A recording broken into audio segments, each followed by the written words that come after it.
சூரிய இப்பதாங்க ஏதோ கொஞ்சம் கொஞ்சமா ஜெயிச்சிட்டு வந்துட்டு இருக்காரு. சூரிய வந்து ஒரு அழுத்தமான கதாபாத்திரத்தை எடுத்து கொஞ்சம் கொஞ்சமா ஜெயிக்க ட்ரை பண்ணிட்டு இருக்காரு. இந்த பக்கம் பாத்தீங்கன்னா சந்தானம் அவர்கள் தொடர்ந்து 2 தடவை வந்து பாத்தீங்கன்னா டிடி ரிட்டர்ன்ஸ் வந்து பண்ணி ஓரளவுக்கு ஜெயிச்சிருக்காரு. இப்போ 3வது தடவை டிடி ரிட்டர்ன்ஸ் நெக்ஸ்ட் லெவல் ஈல் நெக்ஸ்ட் லெவல் அப்படின்னு சொல்லிட்டு ஒரு படம் பண்ணியிருக்காரு. 2 ட்ரைலரும் பாத்தீங்கன்னா நல்லா இருக்கு. 2 படமும் ஒரே நாள்ல ரிலீஸ் ஆக போகுது.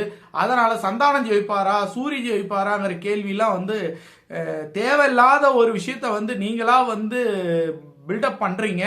சந்தானங்கிறவர் வந்து மிகப்பெரிய சூரிய விட கம்பேர் பண்ணும்போது மிகப்பெரிய ஒரு வளர்ச்சி வந்து சந்தானத்தை பார்த்துருக்காரு. சூரி இப்பதான் வந்து சினிமாவில் வந்து ஒரு ஒரு கேரக்டர் ஆர்டிஸ்டா இப்பதான் உள்ள வராரு.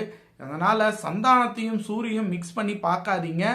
சந்தானம் படம் வந்து பார்த்தீங்கன்னா நல்ல வெற்றி அடையணும். சந்தானம் மிகப்பெரிய ஒரு வெற்றி திரைப்படத்தை கொடுக்கணும். அவர் ரொம்ப நாளாச்சு வெற்றி படம் கொடுத்து. அதே மாதிரி சூரியும் தொடர்ந்து ஒரு நல்ல கதைகளை சூஸ் பண்ணி நடிச்சிட்டு இருக்காரு.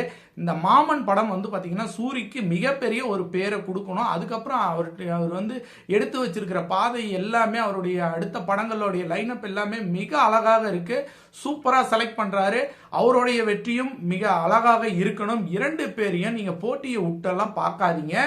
2 படங்களும் தரமான படங்களா வந்திருக்கு. 2 படங்கள்ல ஆடியன்ஸ் எதை கேட்சப் பண்றாங்களோ அது நல்லா போக போகுது. இல்லைன்னா இன்னொரு படம் வந்து நார்மலா போக போகுது. சந்தானத்துக்கும் சூரிக்கும் மேட்ச் போட்டு சந்தானத்தையும் சூரியும் வந்து மிக்ஸ் பண்ணாதீங்க. சந்தானம் வேற லெவலு, சூரி வேற லெவலு. இவங்க 2 பேரையும் வந்து பல சிக்கல்களை உண்டு பண்ணி 2 பேர்த்தையும் மிக்ஸ் பண்ணி பேசி ரூமரை கிரியேட் பண்ணவே பண்ணாதீங்க. அவங்க பாட்டுக்கு அவங்க வேலையை செஞ்சிட்டு இருக்காங்க. அவங்க படம் பேசட்டும், சூரியோட படம் பேசட்டும், சந்தானத்தோட படம் பேசட்டும். 2 படங்களும் வெற்றி படங்களாக மாறட்டும். இதுதான் என்னோட ஆசை.